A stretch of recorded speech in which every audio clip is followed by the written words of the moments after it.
Silakan yang di-share, PPT-nya sayang, yang di sebelah itu, bukan muka saya.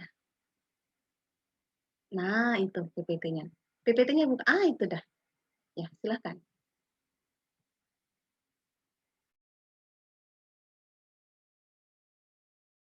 Tuh, di-play biar besar dia. Putar, pencet putar. Oke, silakan.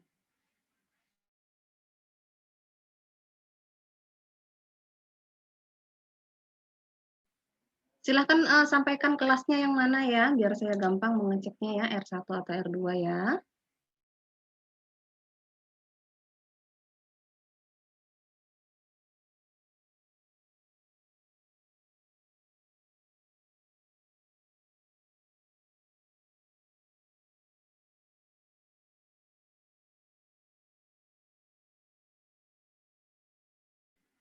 Suaranya nggak ada ya? Apa saya aja nggak dengar ya?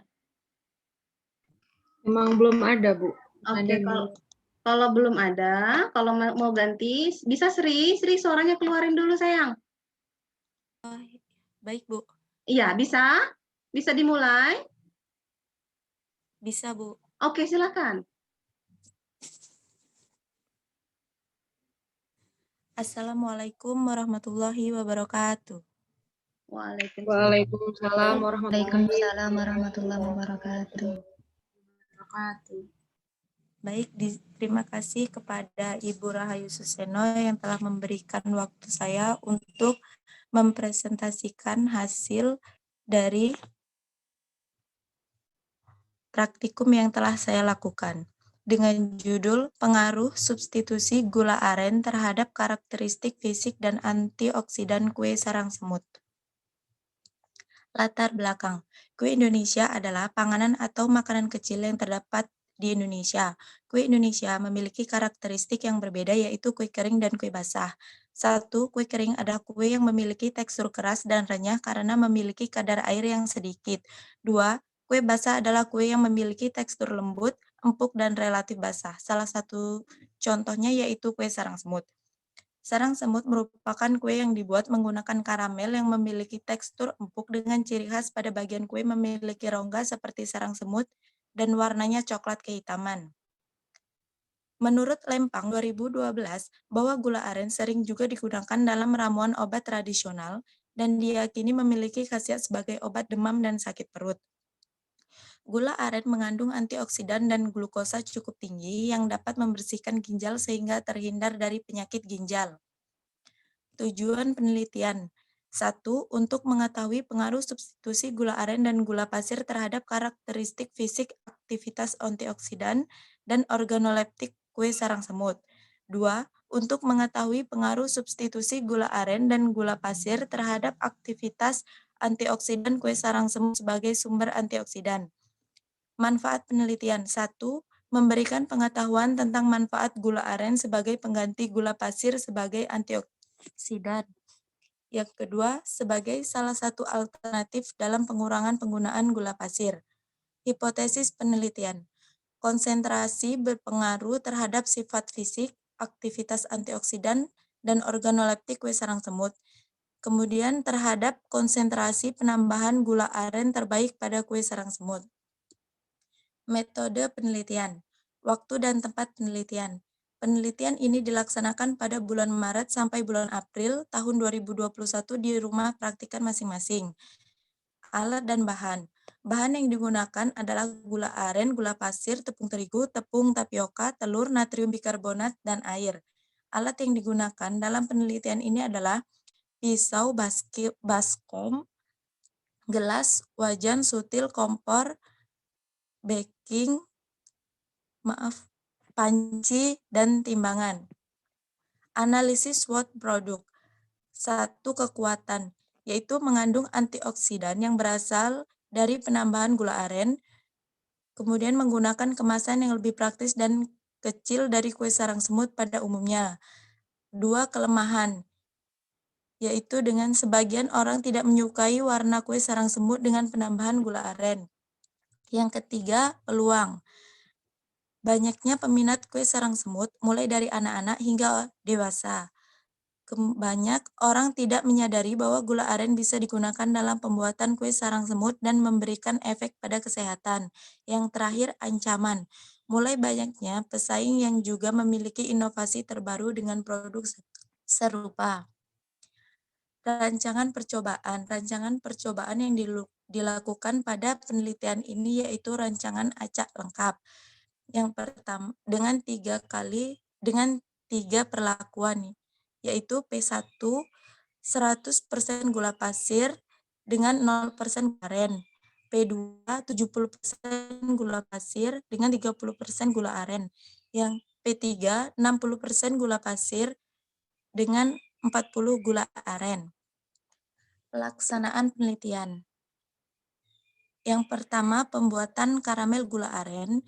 Gula aren yang sudah ditimbang, diiris tipis-tipis, kemudian dipanaskan hingga menjadi karamel, lalu ditambahkan air sebanyak 100 ml, kemudian jadi gula karamelnya didiamkan hingga dingin. Kemudian pada pembuatan kue sarang semutnya, gula pasir, tepung tapioka, tepung terigu, dan natrium bikarbonat yang sudah ditakar dengan ukuran masing-masing, kemudian diaduk hingga tercampur rata. Lalu ditambahkan telur dan margarin, kemudian dimasukkan karamel gula aren yang telah dingin. Dicampur hingga menjadi adonan yang rata, lalu dimasukkan ke dalam loyang yang telah disiapkan dan dipanggang kurang lebih selama 30 menit. Dan didapatkan hasil kue sarang semut P1, kue sarang semut P2, dan kue sarang semut P3. Parameter yang diamati, yaitu uji organoleptik meliputi warna, aroma, rasa, dan tekstur. Hasil dan penelitian. Nah, hasil yang saya dapat dilihat pada tabel 1 hasil uji organoleptik kue sarang semut. Pada perlakuan P1, 100% gula pasir banding 0% gula aren, didapat warna coklat kehitaman, rasa manis, aroma karamel, dan bertekstur kenyal, lembut, dan berongga. Pada perlakuan P2, dihasilkan warna coklat sedikit hitam, rasanya cukup manis dan sedikit rasa gula aren, beraroma karamel dan sedikit aroma khas gula aren, bertekstur kenyal, lembut, sedikit padat, dan berongga. Pada perlakuan P3, warnanya coklat muda, rasanya sedikit manis, khas gula aren, aromanya sedikit aroma karamel, dan aroma khas gula aren, bertekstur kenyal, lembut, padat, dan sedikit berongga. Nah, berdasarkan hasil analisis uji indrawi oleh 3 panelis, tidak terlatih menunjukkan bahwa perlakuan yang paling disukai panelis adalah perlakuan P2, yaitu dengan 70% gula pasir dengan 30% gula aren.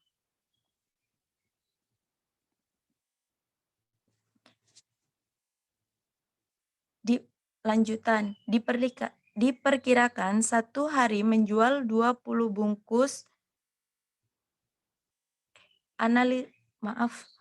analisis ekonomi. Dapat dilihat pada tabel 4.1 analisis bahan dasar. Yang pertama, tepung terigu dengan berat 200 gram, harga 2.500, tepung tapioka 200 gram dengan harga 3.400, telur, margarin, natrium bikarbonat, gula pasir, gula aren dengan total 21.288. Pada biaya peralatan ini digunakan mika plastik dengan harga 5.000, kemudian total biaya keseluruhan yaitu jenis bahannya ada 1 biaya bahan dasar jumlahnya 21.288, yang kedua biaya peralatan 5.000, yang ketiga biaya transportasi bahan 10.000 dengan total Diringkas jumlah sedikit, 36.288. Maaf, Bu. Kenapa? Diringkas waktunya 5 menit, cuman sudah habis sayang. Oh iya, Bu. Kesimpulan. Berdasarkan hasil penelitian dan pembahasan, maka dapat disimpulkan bahwa substitusi gula aren berpengaruh terhadap sifat fisik dan tingkat kesukaan panelis terhadap warna, rasa, aroma, dan berpengaruh terhadap tekstur kue sarang semut. Konsentrasi terbaik yaitu pada perlakuan 70% gula pasir dengan 30% gula aren pada pembuatan kue sarang semut. Terima kasih. Terima kasih, saya akhiri. Wassalamualaikum warahmatullahi wabarakatuh. Waalaikumsalam warahmatullahi wabarakatuh. Oke, terima kasih ya. Silakan ditutup share screen-nya.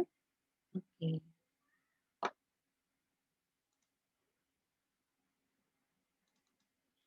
Selanjutnya Muhammad Ridho, silakan.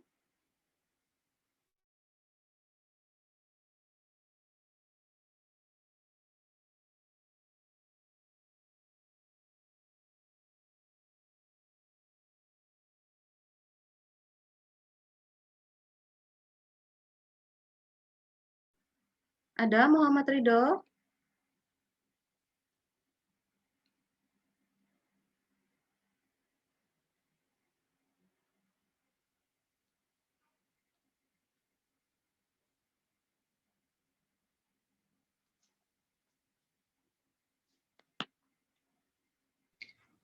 Di partisipan ada, Bu.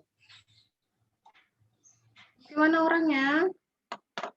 Iya, Bu, lagi di anu, Bu, bentar. Dijawab ya. Jadi tahu ada orangnya. Tunggu sebentar, Bu. Kan nggak susah.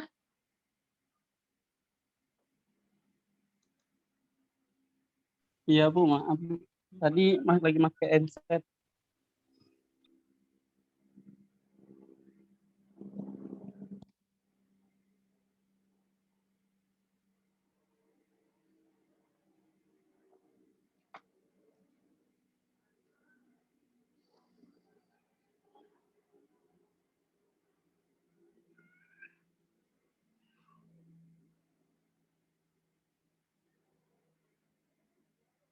Oke, untuk bersiap selanjutnya Regita ya setelah ini. Assalamualaikum warahmatullahi wabarakatuh. Waalaikumsalam warahmatullahi Ini wabarakatuh. saya ingin mempresentasikan hasil penelitian saya, yaitu mengenai pengaruh penambahan ekstrak daun bedada pada pembuatan permen jeli. Bedada merupakan salah satu tanaman yang tumbuh di tepi Sungai Muara, terutama pada daerah dengan salinitas rendah dengan campuran air tawar.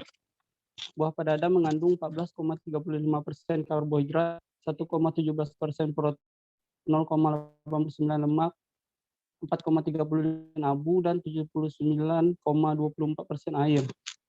Selain itu, beberapa vitamin, di antara vitamin A, vitamin B, dan vitamin B2, dan serta vitamin C. Komposisi ini merupakan komposisi kimia dari bedada muda dan daun bedada tua.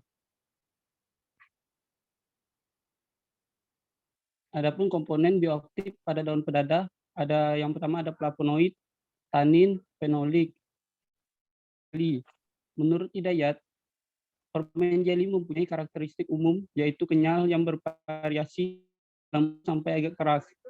Permen jeli umumnya dengan aroma.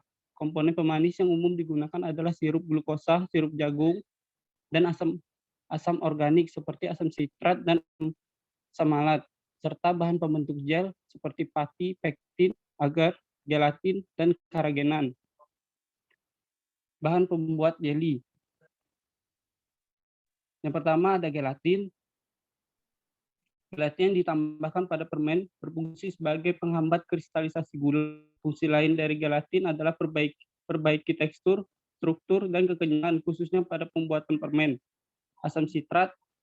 Tujuan penambahan asam sitrat pada produk adalah untuk mencegah terjadinya kristalisasi gula, memberi rasa asam pada produk pangan sebagai katalisator hidrolisis sukrosa dan gula impor selama proses penyimpanan berlangsung dan juga sebagai penjernih gel yang akan dihasilkan. Yang ketiga, ada gula atau sukrosa. Gula dapat digunakan sebagai pengawet dan pemanis pada pembuatan beraneka ragam produk. Konsentrasi tinggi gula dapat mengikat air dia untuk proses pertumbuhan mikroorganisme dan menurunkan aktivitas air jika ditambahkan ke dalam bahan pangan. Yang keempat, ada antioksidan. Senyawa ini yang dapat menghambat reaksi oksidasi dengan mengikat radikal bebas dan molekul yang sangat reaktif sehingga kerusakan sel akan dihambat. Metode penelitian, di sini saya menggunakan rancangan acak lengkap dengan satu faktor perlakuan yaitu konsentrasi ekstrak daun bedada pada permen jeli yang terdiri dari 5 taraf perlakuan dengan 4 kali pengulangan. Satu faktor yang diteliti yaitu P1 ekstrak daun bedada 300 ml atau 42%, ekstrak daun bedada 400 ml 49%, ekstrak daun bedada 500 ml 54%, ekstrak daun bedada 600 ml 58%, dan 700 ml 62%. Pembuatan ekstrak daun bedada 5 kg disortasi daun bedadanya kemudian dicuci dengan air mengalir, didiamkan hingga kering dan kemudian di blender lalu disaring untuk mendapatkan ekstraknya. Pembuatan permen jeli, ekstrak daun bedada 300, 400, 500, 600 dan 700 ml dipanaskan dengan suhu 85 sampai 90 derajat Celcius dengan waktu kurang lebih 5 menit. Pada proses ini dilakukan pencampuran bahan asam sitrat 1,5 gram sirup, glukosa 70 ml, gelatin 150 gram, dan sukrosa 200 gram. Kemudian dilakukan penuangan pada loyang dan dilakukan pendinginan di pendinginan 5 derajat Celcius. Kemudian dilakukan lagi pendinginan pada suhu ruang 28 sampai 30 derajat Celcius selama 1 jam. Lalu dilakukan pengecilan ukuran dan permen jeli daun bedada siap. Hasil dan pembahasan. Yang pertama ada organoleptik. Ini dari hasil rasanya, hasil pengujian dapat terlihat bahwa setelah panelis melakukan pengujian telah didapatkan hasil yang berbeda nyata dengan skor terendah adalah 62% penambahan ekstrak daun bedada dan skor tertinggi adalah 42% penambahan ekstrak daun bedada, dan seiring penambahan konsentrasi ekstrak daun bedada yang semakin tinggi, nilai organoleptik pun semakin rendah. Yang kedua ada tekstur. Dari data menunjukkan bahwa rata-rata kesukaan panelis terhadap tekstur permen jeli daun bedada bervariasi dengan nilai 3,28 yaitu agak kenyal sampai 4,24 yaitu kenyal. Tekstur yang dihasilkan dari penambahan ekstrak terkecil menghasilkan tekstur yang alot karena kadar air yang terdapat pada permen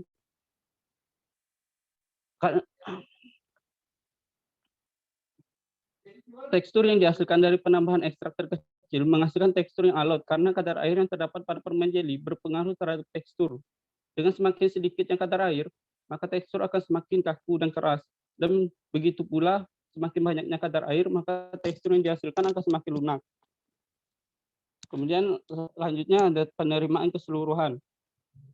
Dari tabel menunjukkan bahwa penerimaan keseluruhan permen jeli daun bedada berpengaruh nyata antara konsentrasi 42%, 54%, dan 58%. Akan tetapi pada perlakuan 49% tidak berbeda nyata terhadap 42%, dan perlakuan 62% tidak berbeda nyata terhadap 54%. Sedangkan yang mendapat nilai tertinggi yaitu pada konsentrasi perlakuan penambahan ekstrak daun bedada 58% dengan skor 3,88.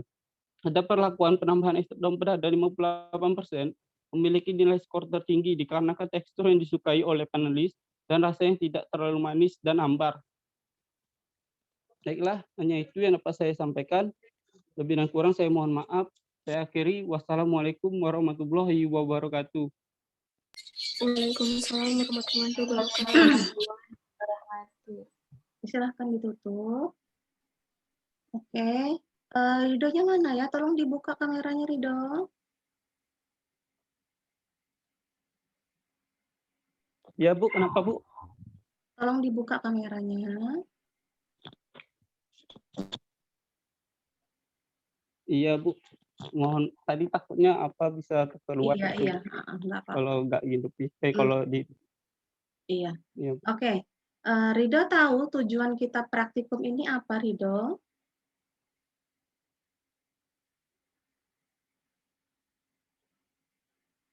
Ridho?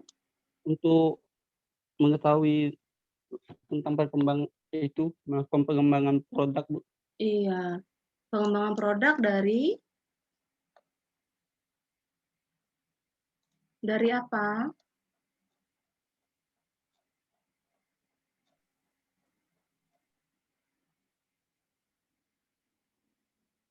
Ridho Dari mau dari pangan Bu, mm-mm, dari pangan produk pangan.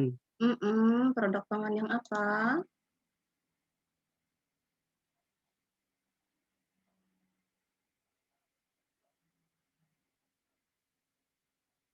Ridho mau menyampaikan ke temannya atau saya?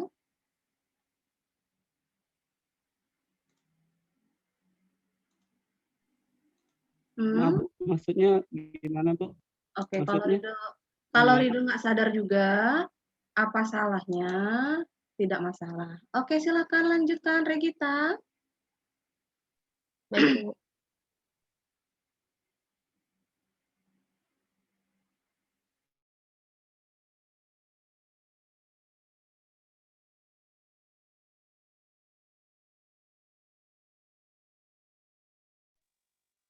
Assalamualaikum warahmatullahi wabarakatuh.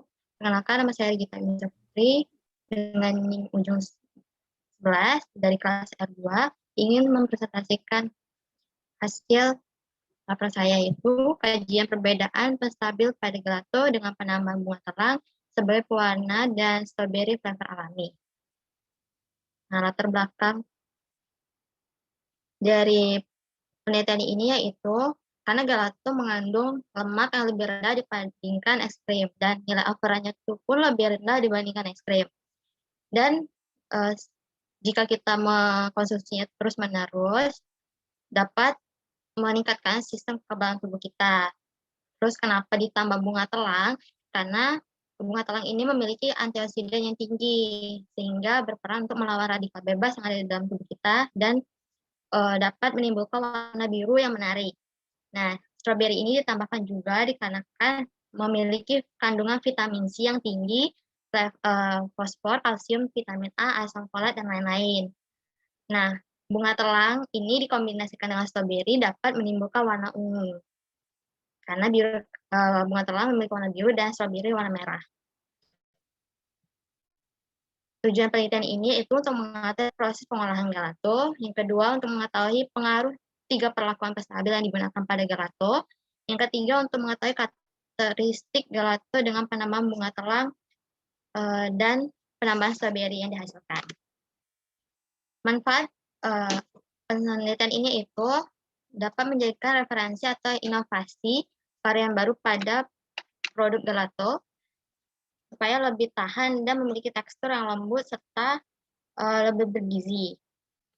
Nah, hipotesisnya itu diduga menggunakan jenis penstabil CMC dengan konsentrasi 0,5% yang dapat meningkatkan kualitas produk gelato dengan hasilnya itu lebih lembut dan lebih halus butirannya. Nah, SWOT dari gelato ini strateginya itu kelebihan yang bisa dijadikan peluang itu karena memiliki kandungan gizi yang tinggi, jadi bisa ditingkatkan dari kandungannya. Terus yang kedua, karena memiliki warna ungu yang menarik, apalagi dengan tren sekarang, jadi bisa mudah untuk dipasarkan oleh konsumen.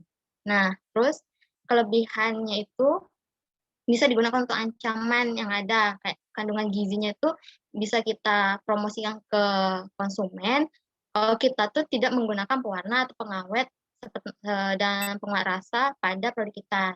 Terus bisa menggunakan topping yang lebih menarik dan menawarkan harga yang lebih ekonomis.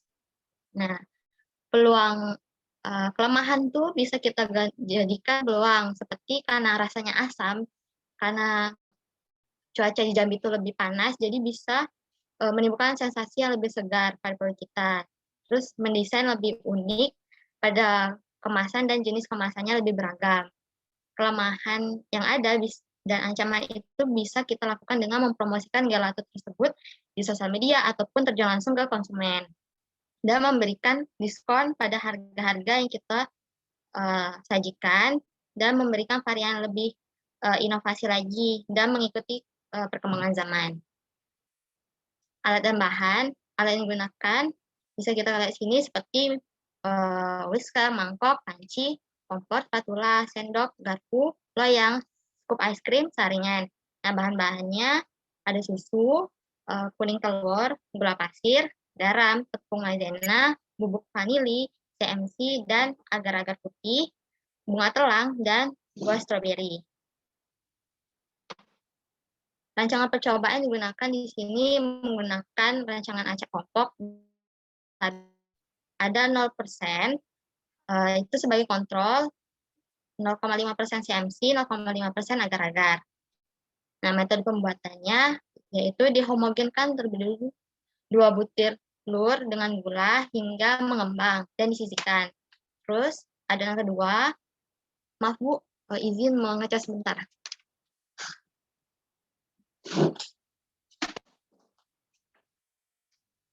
Baiklah, saya lanjutkan. Susu ditambahkan dengan tepung maizena dan vanili dan diaduk hingga rata. Setelah itu adonan susu tadi dihangatkan selama 1 menit, cukup untuk dihangatkan, tidak sampai mendidih. Terus ditambahkan 0,6 gram garam, terus ditambahkan CMC atau agar-agar. Jika yang perlakukan kontrol tidak perlu menggunakan stabil. Terus adonan telur dan adonan susu dicampurkan menjadi satu hingga rata. Setelah itu ditambahkan 7,5 gram bunga telang dan dibiarkan hingga sedikit membiru. Dipanaskan selama 15 menit hingga mengental. Kemudian disisihkan dan didinginkan dan disaring dari bunga telang. Selanjutnya, sudah halus, dipindahkan ke loyang, dibekukan selama 1 jam di freezer. Kemudian dikeluarkan dan diaduk lagi selama dibekukan di freezer selama 1 jam. Terus kita hancurkan buah stroberi. Setelah itu dicampurkan dengan adonan gelato yang sudah jadi hingga warnanya menjadi ungu. Setelah jadi warna ungu, kemudian dibekukan selama 6 jam lagi dan siap disajikan. Parameter yang bisa diamati ada organoleptik, intensitas warna, pengujian nilai overrun, dan pengujian resistivitas pelelehan. Nah, organoleptik itu bisa kita lihat di tabel ini.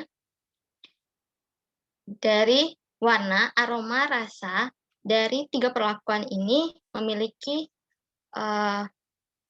hasil yang sama, cuman berbeda di teksturnya, yaitu yang kontrol itu butiran esnya lebih kasar dan lebih besar, dan yang menggunakan CMC itu lebih halus dan lebih lembut, sedangkan yang agar-agar itu lebih lembek.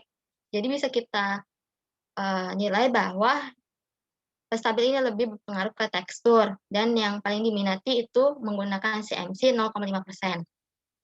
Nah, warna dari ketiga perlakuan ini sama, menghasilkan warna ungu. Di sini bisa dilihat bahwa A-nya itu positif menuju ke merah dan B-nya itu negatif menghasilkan ke biru. Jadi merah ke biru menjadikan hasil ungu.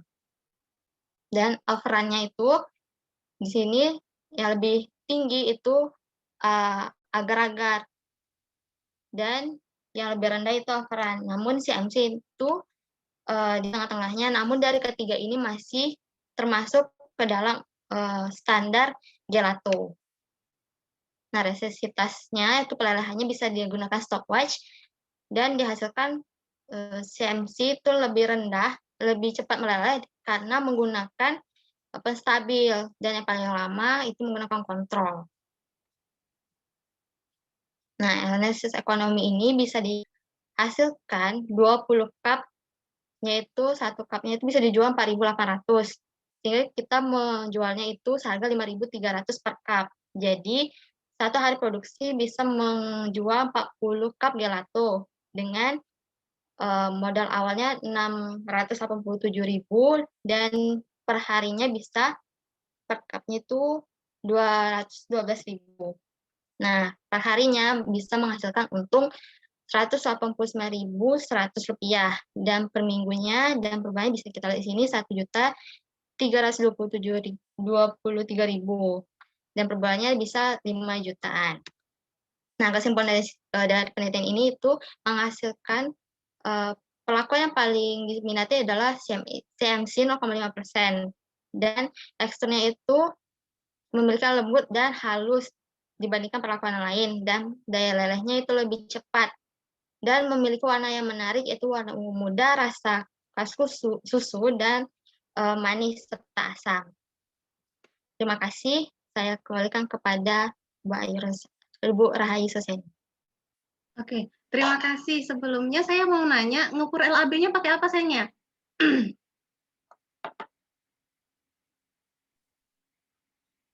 Regita Mohon ngukur, maaf Bu, suara Ibu macet. iya, Regita ngukur LAB-nya pakai apa ya? Pakai Photoshop Bu. Bisa ya? Bisa. Oke, buat tutorialnya ya, biar temannya lihat juga. Oke, terima kasih Ya, Bu. Regita. Bunga telong sama Bisa. stroberinya ada ya? Ada Bu. Oh, punya di rumah? Atau kamu tinggal di mana? Oh, sambil Bunga bersiap-siap telang dulu ya? bunga Kenapa? telangnya itu kemarin sama Arsi, minta sama Arsi karena Arsi nanam di rumahnya. Oh iya, oke. Stroberinya? Terus stroberinya beli di supermarket, Bu.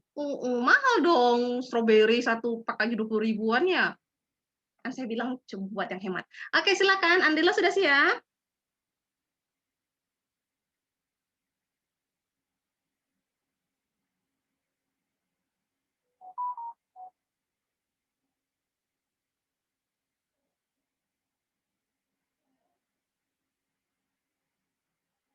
Andilo ada?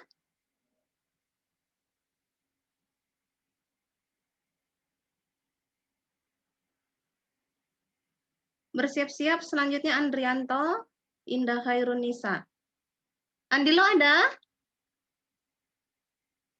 Mohon dicek ya, satu orang ada yang ngecek partisipan ini.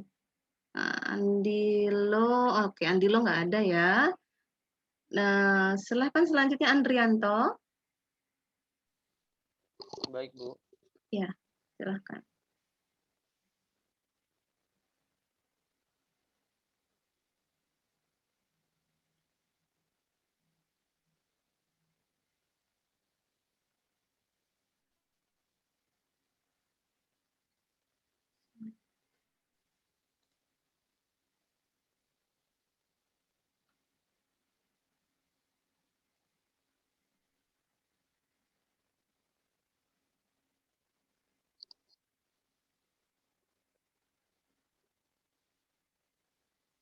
Assalamualaikum warahmatullahi wabarakatuh. Waalaikumsalam warahmatullahi Waalaikumsalam warahmatullahi wabarakatuh. Yang terhormat dosen pengampu Ibu Rahayu Soseno, STP MSI. Saya di sini akan mempresentasikan proposal penelitian pengembangan produk, yaitu pengaruh penambahan jeruk limau terhadap selai belimbing manis.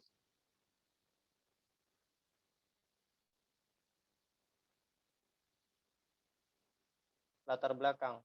Belimbing manis merupakan anggota famili Oxylidaceae yang termasuk ke dalam komoditas tanaman buah asli Indonesia. Pengolahan belimbing manis berguna untuk mengatasi masalah buah belimbing yang tidak dapat disimpan dalam waktu lama dan juga untuk meningkatkan nilai ekonomis dari buah belimbing. Jeruk limau merupakan salah satu sumber vitamin C dan antioksidan yang berkhasiat bagi kesehatan manusia. Menurut Budiarto dan kawan-kawan, ekstrak buah jeruk limau mengandung senyawa seperti alpha sinensial dan alpha limonen, di mana senyawa ini digunakan sebagai bentuk aroma dan rasa. Jeruk limau mengandung asam-asam yang berperan pada pembentukan rasa asam buah. Dalam jeruk limau terdapat senyawa asam yaitu asam sitrat dan asam askorbat. Tujuan 1. Untuk mengetahui cara pembuatan selai belimbing dengan penambahan jeruk limau. 2. Untuk mengetahui pengaruh dari penambahan jeruk limau terhadap uji organoleptik selai belimbing. 3. Untuk mengetahui perlakuan terbaik penambahan jeruk limau pada selai belimbing manis. Manfaat penelitian ini yaitu pertama, manfaat bagi penulis, pembuatan selai dari buah belimbing manis dengan penambahan jeruk limau dapat menambah wawasan bagi penulis untuk memanfaatkan melimpahnya buah belimbing manis serta memanfaatkan jeruk limau sebagai penambah cita rasa dan aroma sehingga menciptakan inovasi baru pada produk selai. 2. Manfaat bagi masyarakat, adanya pengolahan belimbing manis dengan tambahan jeruk limau akan menambah pengetahuan dan menimbulkan kreativitas masyarakat untuk memanfaatkan buah belimbing manis. Hipotesis penelitian yaitu penambahan jeruk limau pada pembuatan selai belimbing manis dapat menimbulkan cita rasa asam dan aroma khas. Penambahan jeruk limau pada pembuatan selai belimbing manis dapat mempengaruhi tekstur daya oles produk selai. Analisis satu kekuatan. Dalam membuat selai belimbing ini cukup simpel dan mudah untuk dilakukan. Harga selai ini cukup terjangkau sehingga dapat dijangkau untuk semua kalangan masyarakat. Selai belimbing ini dibuat tanpa pengawet dan pewarna buatan. Bahan bakunya selalu tersedia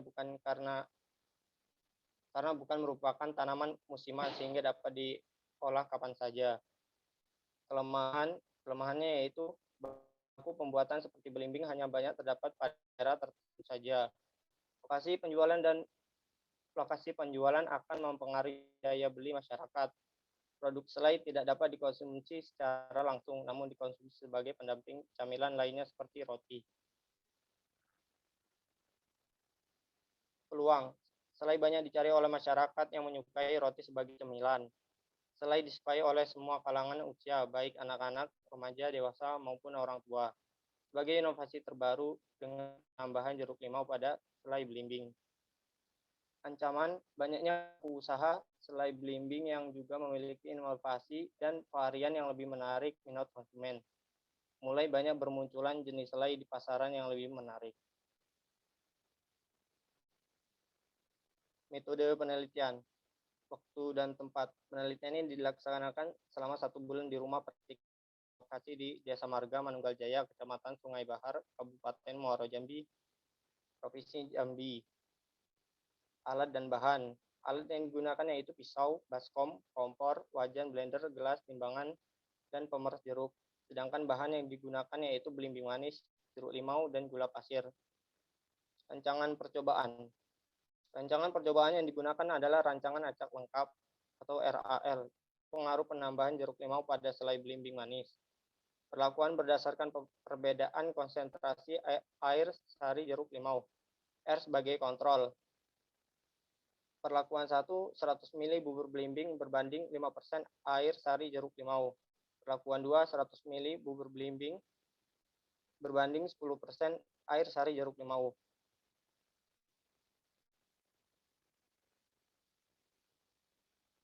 Percobaan 3, 100 ml bubur belimbing berbanding 15% air sari jeruk limau.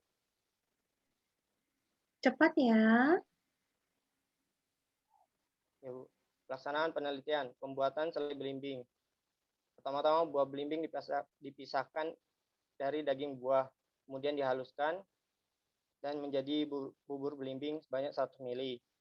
Kemudian dicampurkan dengan bahan-bahan yaitu air sari jeruk limau dan gula. Dimasak bahan selama 15 menit dengan diaduk pada api sedang. Kemudian selai akan dilakukan uji organoleptik. Parameter yang diamati yaitu 1, warna, aroma, rasa, tekstur, serta daya olesnya. Hasil dan pembahasan. Pada perlakuan 5% warna kuning pucat, rasa manis sedikit sepet, aroma tidak ada, tekstur lengket terdapat bulir, daya oles mudah. Perlakuan 10%, warna merah kecoklatan, rasa manis sedikit masam, aroma sedikit aroma khas jeruk limau, tekstur lengket terdapat bulir, dan daya oles juga mudah. Pada perlakuan 15%, warnanya merah kecoklatan, masam sedikit manis, aroma khas jeruk limau, lengket, terdapat bulir, serta mudah daya oles. Hasil dan pembahasan. Warna. Penambahan jeruk limau pada selai belimbing manis mengakibatkan perubahan warna yang cukup signifikan. Semakin banyak penambahan jeruk limau, maka akan semakin coklat selai yang dihasilkan. Rasa. Rasa selai belimbing tanpa penambahan jeruk limau atau kontrol yaitu berupa rasa manis. Jeruk limau berfungsi sebagai penambah cita rasa asam pada selai sehingga semakin tinggi penambahan jeruk limau, maka akan semakin asam rasa selai belimbing. Aroma. Karakteristik aroma yang dihasilkan selai belimbing kurang dominan. Hal ini disebabkan karena penguapan pada saat pemasakan.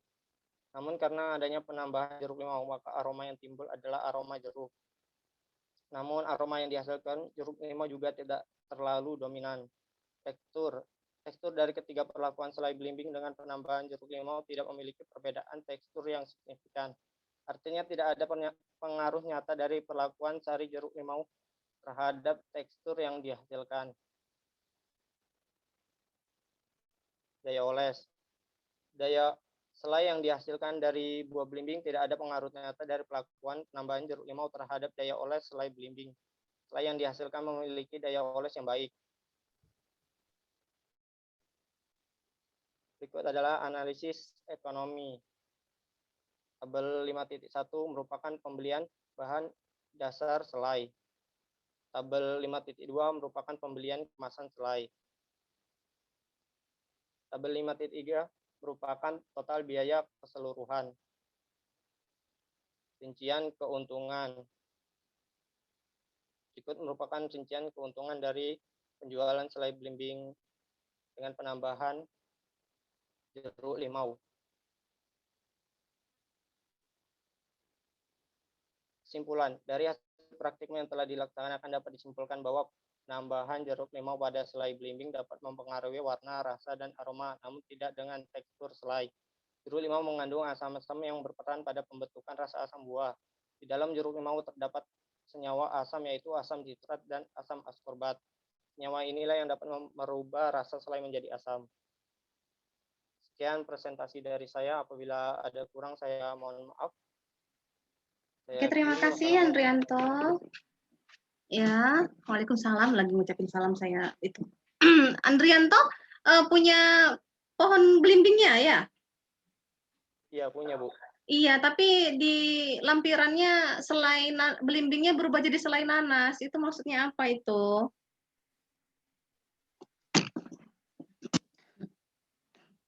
Andrianto jadi yang terbaik. Nanti cek lagi ya lampirannya. Selai belimbingnya berubah jadi selai nanas. Oh iya, Bu. Maaf, Bu. Ya, itu apa? Seperti selai nanas, Bu. Mungkin enggak, kamu typo, harusnya selai belimbing. Apa karena kamu copy paste atau memang karena kamu lagi mikirin selainya kepikiran nanas gitu kan? Jadi di bawah foto selai belimbing tulisannya selai nanas, bingung saya. Oke, nah yang perlu disampaikan itu Andrianto, dari semua perlakuan itu, perlakuan yang terbaik yang mana? Ya. Karena kalau memang kamu benar kerjainnya, itu pasti berpengaruh terhadap teksturnya Andrianto. Pada proses pembuatan selai, itu yang berpengaruh adalah gula, total padatan terlarut, dan asam. Asam mempengaruhi pembentukan gel. Nah, pembentukan gelnya itu mempengaruhi ke tekstur dan daya oles. Pasti berpengaruh. Nah, kalau tidak berpengaruh, nah berarti ada yang miss ya. Apakah pada saat orlepnya kamu lagi lapar banget gitu kan, jadi kekuatan ngolesnya kuat semua gitu, jadi gampang dioles semua gitu kan ya. Oke Andrianto, nanti boleh dicek lagi laporannya. Terima kasih. Untuk selanjutnya tadi siapa? Indra? Indah apa ya? Indah Ya, bisa. Ya, silakan. Sebentar, Bu. Ya, nanti boleh dicek dulu semuanya ya. Coba baca kesimpulannya, mana perlakuan terbaiknya. Ya, dituliskan di kesimpulan perlakuan terbaiknya. Karena tujuannya di awal untuk mengetahui perlakuan terbaik ya. Jadi ada perlakuan terbaiknya. Kesimpulan itu menjawab tujuan kita. Oke, siap. Indah, silahkan. Baik Bu, terima kasih. Assalamualaikum warahmatullahi wabarakatuh. Waalaikumsalam warahmatullahi wabarakatuh. Sebelumnya saya ucapkan terima kasih kepada Ibu Rahayu Suseno. Nah, baiklah di sini saya akan mempresentasikan hasil laporan saya yang berjudul Pengaruh konsentrasi air kelapa muda Cocos nucifera L terhadap sifat organoleptik puding kelapa muda. Baiklah, di sini saya akan membahas tentang pendahuluan, analisis SWOT, metode penelitian, hasil dan pembahasan, kemudian analisis ekonomi dan kesimpulan. Nah, baik, di sini ada latar belakang. Pertama yaitu buah kelapa muda. Nah, buah kelapa muda ini dapat dimanfaatkan baik daging buahnya dan air kelapanya. Air kelapa muda merupakan air alami yang steril dan fresh, dan biasanya air kelapa ini dimanfaatkan sebagai bahan baku nata de coco ataupun minuman lainnya, dan produk-produk lainnya juga. Kemudian pengolahan dan manfaatnya. Nah, untuk mengolah air kelapa muda ini menjadi suatu produk itu tergantung dari produk apa yang akan dibuat. Kemudian manfaat dari buah kelapa muda yaitu kaya akan vitamin, mineral, dan antioksidan, serta kalsium dan lainnya. Kemudian ada puding. Nah, puding merupakan salah satu jenis hidangan penutup yang digemari oleh masyarakat dari berbagai usia, dan pembuatannya juga sangat mudah dan murah. Nah, di sini kita masuk ke tujuan penelitian. Tujuannya ini untuk mengetahui bagaimana pengaruh penambahan air kelapa muda terhadap sifat organoleptik puding kelapa muda, dan untuk mengetahui konsentrasi penambahan air kelapa muda terbaik untuk menghasilkan puding kelapa muda. Kemudian manfaat penelitiannya yaitu dapat memberikan pengetahuan serta informasi kepada masyarakat tentang pemanfaatan dan inovasi dari buah kelapa muda. Kemudian hipotesisnya yaitu terdapatnya pengaruh penambahan air kelapa muda terhadap sifat organoleptik puding kelapa muda. Ini ada analisis SWOT. Yang pertama ada kekuatan atau strength, yaitu bahan bakunya mudah didapat. Terus pengolahannya yang mudah dilakukan, harganya juga terjangkau. Yang kedua ada weakness, yaitu packagingnya kurang inovatif, atau kelemahannya itu kurang variasi rasanya. Kemudian tampilan produknya itu kurang tambahan warna. Kemudian peluangnya itu adanya penjualan produk yang masih sedikit di lingkungan. Kemudian dapat menambah varian tampilan yang menarik. Kemudian dapat dijadikan tambahan dari suatu produk lain. Lalu ada threat-nya yaitu adanya persaingan dengan produk lainnya. Kemudian produk ini mudah untuk ditiru. Kita masuk ke metode penelitian. Yang pertama alat dan bahan. Alatnya yaitu ada panci, wadah atau cup, sendok atau pengaduk, kemudian kompor, teka ukur atau gelas ukur, kemudian timbangan. Lalu bahannya ada air kelapa muda, daging kelapa muda, air, gula pasir, dan agar-agar. Kemudian kita masuk ke rancangan percobaan. Di rancangan percobaan ini melakukan rancangan acak lengkap dengan perlakuan penambahan konsentrasi kelapa muda yang terdiri dari 5 perlakuan tanpa pengulangan, sehingga didapatkan 5 satuan percobaan, yaitu perlakuan pertama yaitu konsentrasi air kelapa mudanya 0%, yang kedua 25%, yang ketiga 50%, yang keempat 75%, dan yang kelima 100%.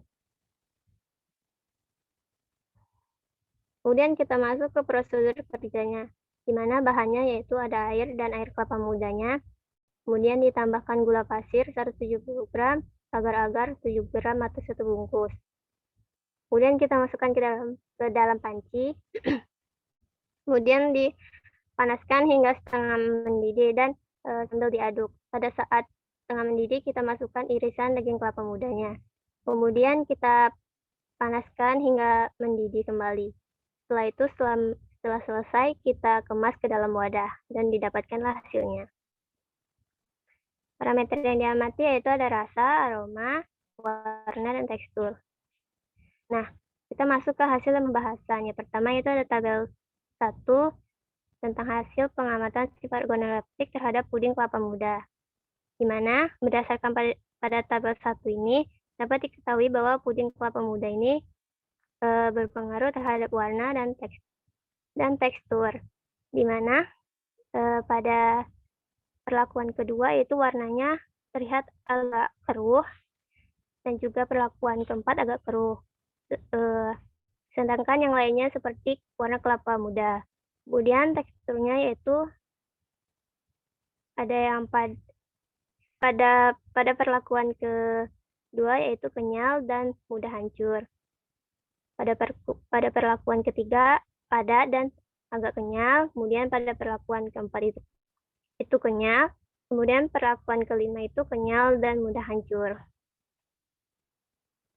Astagfirullah. Maaf, Bu. Kemudian pada tabel 2 yaitu hasil daya terima konsumen terhadap puding kelapa muda. Pada tabel berikut ini dilakukan uji organoleptik terhadap panelis sehingga didapatlah hasilnya bahwa panelis terlihat menyukai puding kelapa muda pada perlakuan ketiga dan kelima, di mana konsentrasi air kelapa muda pada perlakuan ketiga yaitu 50% dan perlakuan kelima yaitu 100%. Sedangkan untuk perlakuan yang lainnya, panelis kurang menyukai produk tersebut. Tingkat kesukaan panelis ini tergantung dari rasa suka panelis terhadap produk tersebut dan juga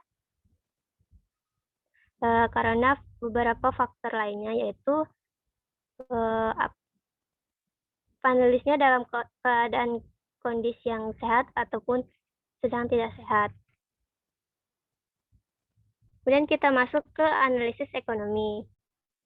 Di analisis ekonomi ini ada tabel 3 yaitu analisis ekonomi puding kelapa muda di mana jumlah total pengeluarannya yaitu 70.000 dengan harga jual yang dalam 1 cup itu 2.000. Di sini kemudian ada harga penjualan atau penghasilannya, jumlah produk yang dihasilkan 50 cup, lalu produk puding kelapa muda dijual 50 cup, maka produk terjual dikali harga reproduksi yaitu 50 dikali 2.000 dapatlah 100.000. Keuntungan per harinya yaitu 30.000, per minggunya 210.000, kemudian per bulannya 900.000 dan per tahunnya 10.950.000. Baiklah, kita masuk ke kesimpulan yaitu di mana penambahan air kelapa muda ini berpengaruh terhadap sifat organoleptik pada puding kelapa muda yaitu maaf Bu, di sini ada belum diperbaiki yaitu berpengaruh terhadap warna dan teksturnya yaitu di mana warnanya ada yang seperti air kelapa muda dan teksturnya ada yang kenyal dan mudah hancur. Kemudian konsentrasi penambahan air kelapa muda terbaik yaitu ditinjau dari kesukaan panelis yaitu pada konsentrasi 50% dan 100% karena panelis rata-rata menyukai puding kelapa muda dengan konsentrasi tersebut. Baiklah, terima kasih. Itulah yang dapat saya sampaikan. Lebih dan kurangnya saya mohon maaf. Saya akhiri. Wassalamualaikum warahmatullahi wabarakatuh. Waalaikumsalam warahmatullahi wabarakatuh. Tapi yang penting enak pudingnya ya Indah ya. Mungkin ada kesalahan teknis pada pembuatan ya. Jadi perlakuannya naik turun ya. Itu untuk formulasi yang 50% bukan 50 mili tapi 500 mili mungkin. Boleh dicek kembali. Silakan selanjutnya tadi siapa? Belum ya? Oh iya Bu, terima kasih Bu. Siapa tadi selanjutnya? Wahyu Romadoni, bersiap-siap Vina Dwi, Anissa Chandra, Gilang Folis. Oke. Siapa? Wahyu Romadoni ada? Ada Bu. Oke, silakan. Oke, Bu.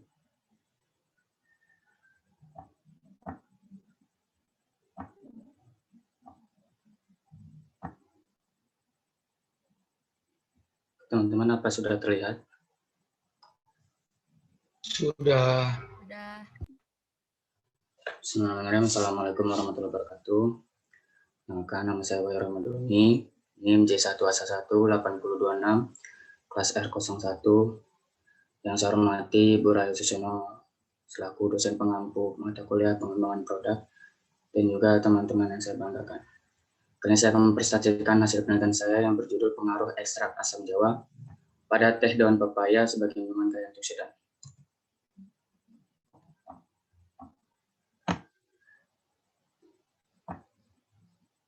Latar belakangnya adalah pada umumnya masyarakat kurang menyukai daun pepaya dikarenakan rasa yang pahit. Kemudian daun pepaya kaya akan antioksidan yang dapat meningkatkan imunitas di masa pandemi COVID-19. Menurut Badorea dan kawan-kawan pada tahun 2011, potensi kandungan ekstrak asam jawa, terutama daging buahnya, menunjukkan antioksidan yang paling tinggi. Saat ini telah banyak berkembang minuman fungsional yang bersumber tidak hanya dari teh, tapi bahan-bahan alami lainnya digunakan sebagai minuman fungsional yang dikenal dengan bahan-bahan herbal. Tujuan penelitian yang pertama untuk mengetahui pengaruh konsentrasi ekstrak asam jawa terhadap sifat sensori teh daun pepaya. Untuk mengetahui perlakuan konsentrasi ekstrak asam jawa terhadap pada teh daun pepaya. Menghasilkan minuman kaya antioksidan untuk meningkatkan imunitas tubuh di masa COVID-19. Manfaat penelitian adalah diharapkan dapat bermanfaat baik secara teoritis maupun praktis, sehingga memberikan informasi yang bermanfaat tentang pengolahan pembuatan minuman ekstrak asam jawa pada teh daun pepaya sebagai minuman kaya antioksidan, sehingga bermanfaat bagi kesehatan masyarakat.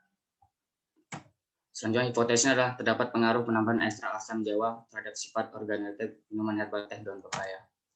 Analisis SWOT, kekuatannya biaya modal rendah, harga jual produk yang kompetitif, kualitas dan hasil produk yang baik.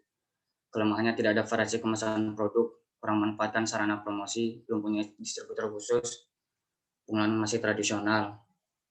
Peluangnya adalah jumlah penduduk usia dewasa yang besar, makin mahalnya harga obat yang di dalam farmasi, adanya perdagangan bebas, perubahan iklim mempengaruhi kesehatan, kepercayaan masyarakat terhadap obat herbal. Kekuatannya untuk meningkatkan manfaat peluang, variasi produk. Strategi menanggulangi kendala kelemahannya dengan manfaat peluang yaitu mendorong promosi dari mulut ke mulut dengan membutuhkan khasiat produk teh daun pepaya ini. Ancamannya menurunnya daya beli masyarakat, mahalnya biaya penelitian untuk obat fitofarmaka. Peraturan pemerintah belum mendukung industri obat herbal.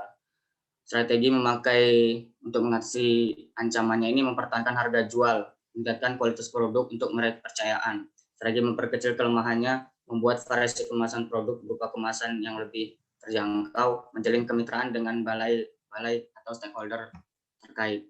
Metode penelitian adalah dilaksanakan selama 1 bulan di rumah pribadi, tepatnya di RT 09 Desa Marga, Kecamatan Sungai Bahar, Kabupaten Muaro Jambi. Alat yang digunakan yaitu adalah pisau, gunting, gelas, sendok, saringan, poci, kompor, timbangan analitik, dan oven.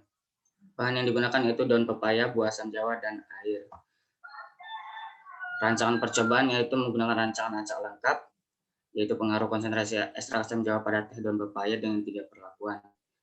Perlakuan pertama yaitu ada kontrol, A1 5%, A2-nya 10%, A3-nya 15%. Tahapan penelitian yang pertama, buah asam jawanya disortasi terlebih dahulu, kemudian diiris tipis, diluas permukaannya untuk diekstraknya lebih bagus, ditambah air sebanyak 500 ml, dipanaskan dengan suhu 90 derajat selama 15 menit, kemudian disaring, baru diperoleh ekstrak buah asam jawa. Berpembuatan ekstrak sudah dapat, baru kita membuat teh daun pepayanya. Pertama, daun pepaya berumur sedang, itu digunting agak memanjang. Potongan daun pepaya dijemur hingga kering, dipanaskan menggunakan oven selama 1 menit. Ini untuk biar menghilangkan jamur-jamur ketika masa penjemuran. Dimasukkan daun pepaya kering ke dalam gelas supnya, diseduh dengan air mendidih.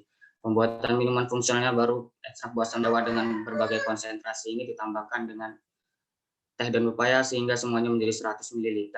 Baru didapatkan minuman fungsional. Ini adalah foto dengan berbagai perlakuannya.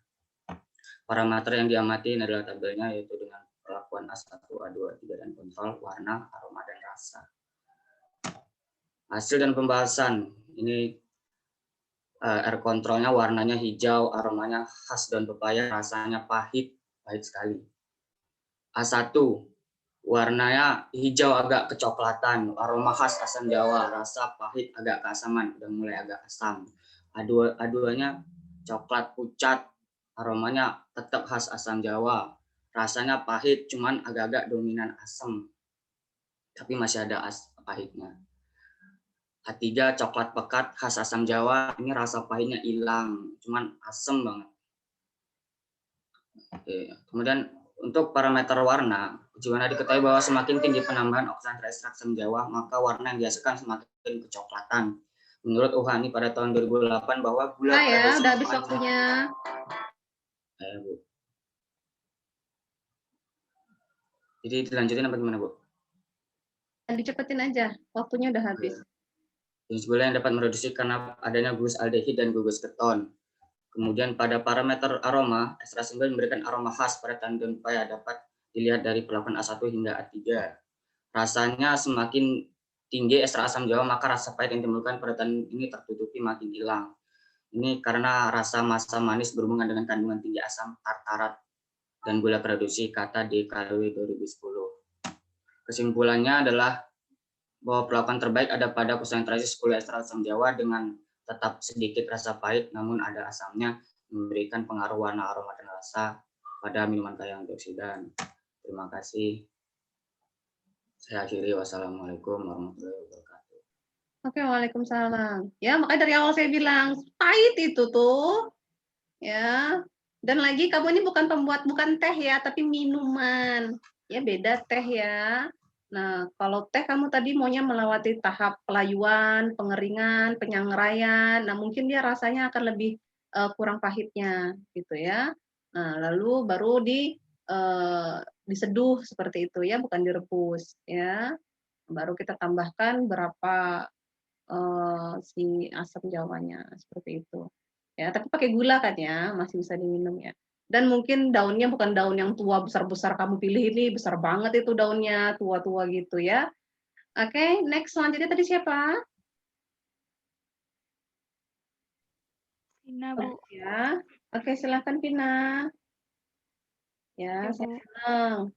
Asalkan nggak bohong ya, yang bohong kalau mau ngelapor silahkan, kalau nggak nilainya saya kosongin ya. Silahkan Vina.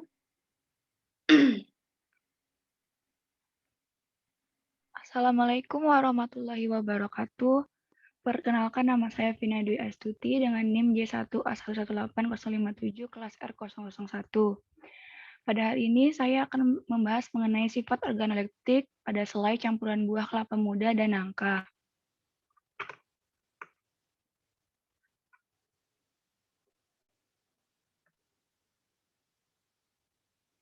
Selai merupakan suatu bahan pangan semi padat yang dapat dioleskan dan dibuat dari sedikitnya 45 bagian berat zat penyusun bubur buah dengan 55 bagian berat gula.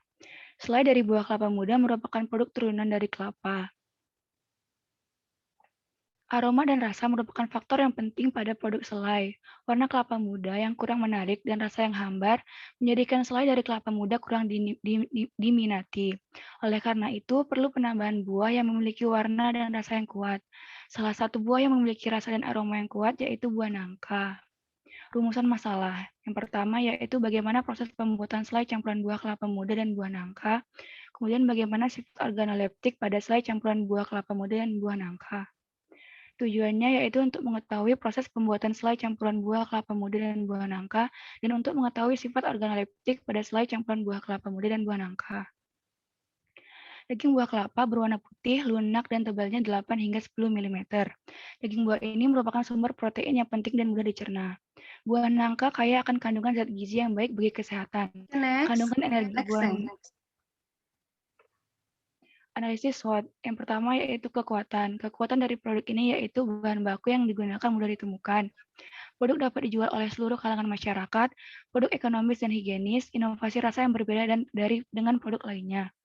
Kemudian kelemahan, yaitu bahan penunjang sulit untuk ditemukan, produknya mudah ditiru.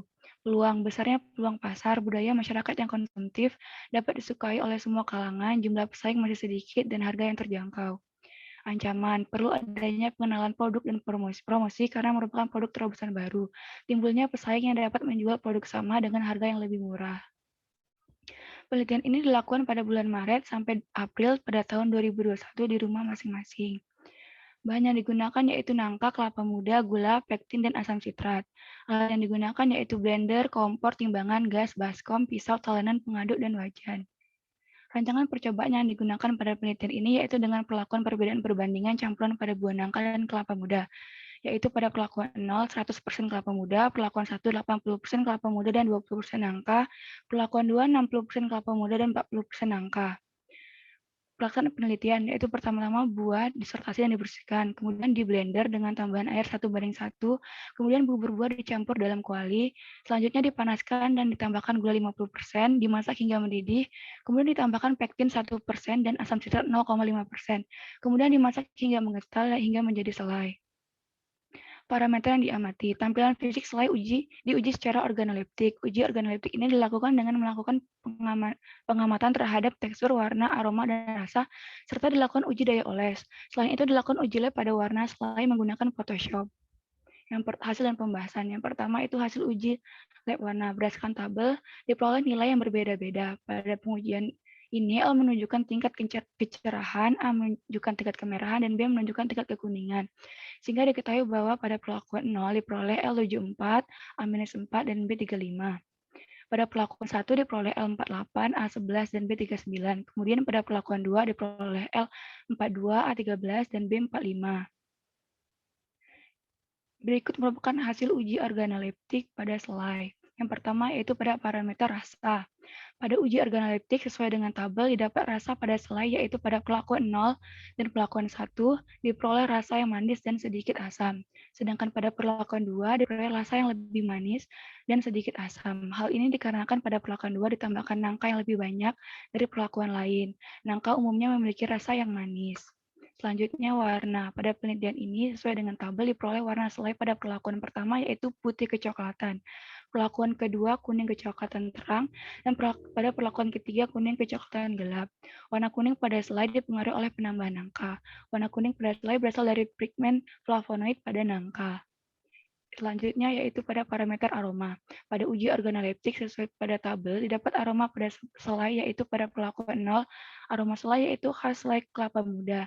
Kemudian pada perlakuan 1 mempunyai aroma yang khas selai kelapa muda dan nangka.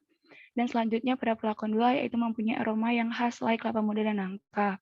Hal ini dikarenakan pada buah nangka memiliki aroma yang harum dan tajam. Selanjutnya yaitu pada parameter tekstur. Didapatlah tekstur pada selai yaitu pada perlakuan 0 yaitu kental dan sedikit lengket. Kemudian pada perlakuan 1 yaitu mempunyai tekstur sangat kental dan lengket. Selanjutnya pada perlakuan 2 yaitu mempunyai tekstur yang sangat kental dan sangat lengket. Hal ini dikarenakan konsentrasi penambahan bubur nangka lebih banyak dibandingkan perlakuan lainnya. Karena pada nangka terkandung pektin alami yaitu sekitar 1,5%. Selanjutnya yaitu parameter daya oles. Selain itu, pada uji organoleptik sesuai pada tabel dapat daya oles selai yaitu pada perlakuan 0 mudah dioles, kemudian pada perlakuan pertama yaitu mempunyai daya oles yang sedikit susah untuk dioles, dan perlakuan 2 mempunyai daya oles yang sedikit susah untuk dioles. Hal ini dikarenakan konsentrasi penambahan bubur nangka lebih banyak dibandingkan perlakuan lainnya. Analisis ekonomi. Terdapat pembelian bahan dasar yaitu sebesar 40.500, kemudian biaya peralatan 80.000 dan biaya transportasi 30.000 sehingga didapat total 150.500. Sehingga keuntungan per hari yaitu 49.500, keuntungan per minggu 346.500, keuntungan per bulan 1.485.000 dan keuntungan per tahun 18.067.500. Dapat disimpulkan bahwa perbandingan kelapa muda dan nangka mempengaruhi sifat organoleptik selai. Penambahan nangka yang digunakan akan mempengaruhi rasa, warna, aroma, tekstur, dan daya oles dari selai.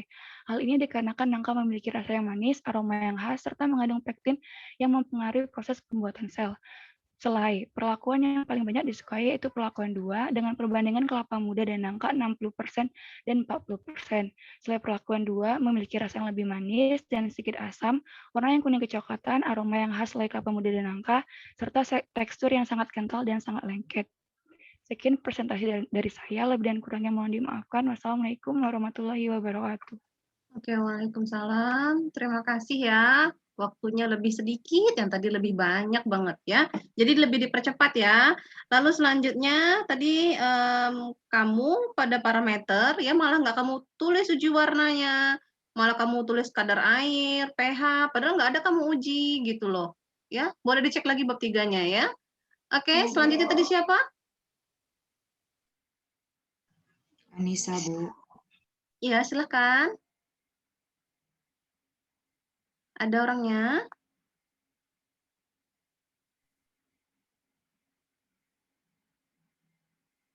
Anissa Chandra. Ah, ini ada orangnya. Mana?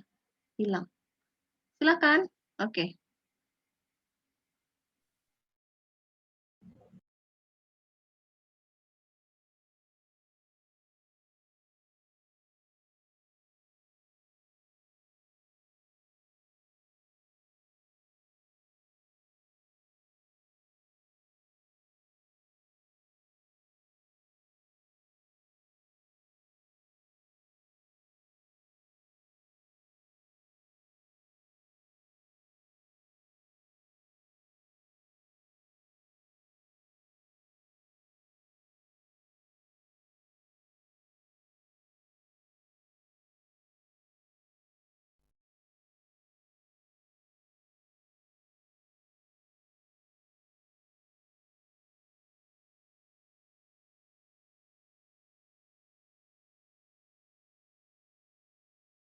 Maaf, saya tidak dengar suaranya ya. Nggak ada, Bu. Nggak ada suaranya. Silakan diulangi ya.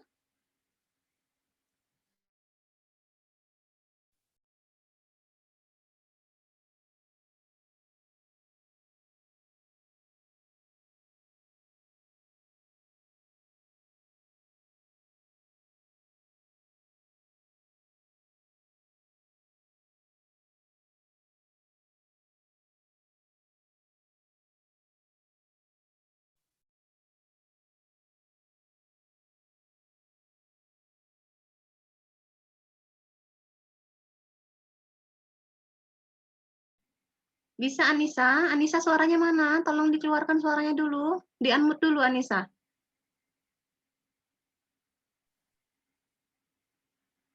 Anissa, coba tutup dulu share screen-nya. Buka dulu kamera kamu. Saya mau lihat kamu ada atau enggak nih. Mikrofon kamu sudah hidup, tapi suaranya nggak ada. Oke. Ya, silakan di chat aja ya jawab. Mana dia Anissa? Anissa? Mana?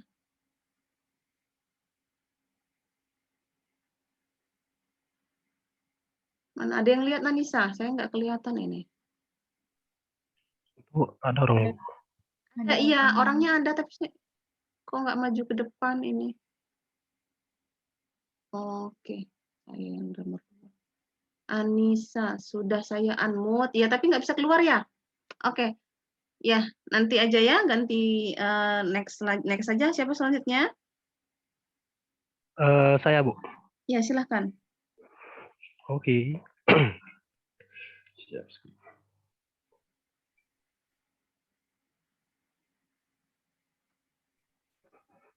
Saya tadi siapa ya? Sebelumnya apakah PowerPoint-nya udah Gilang Kolis? Gilang. Oke, Gilang. Iya, Bu.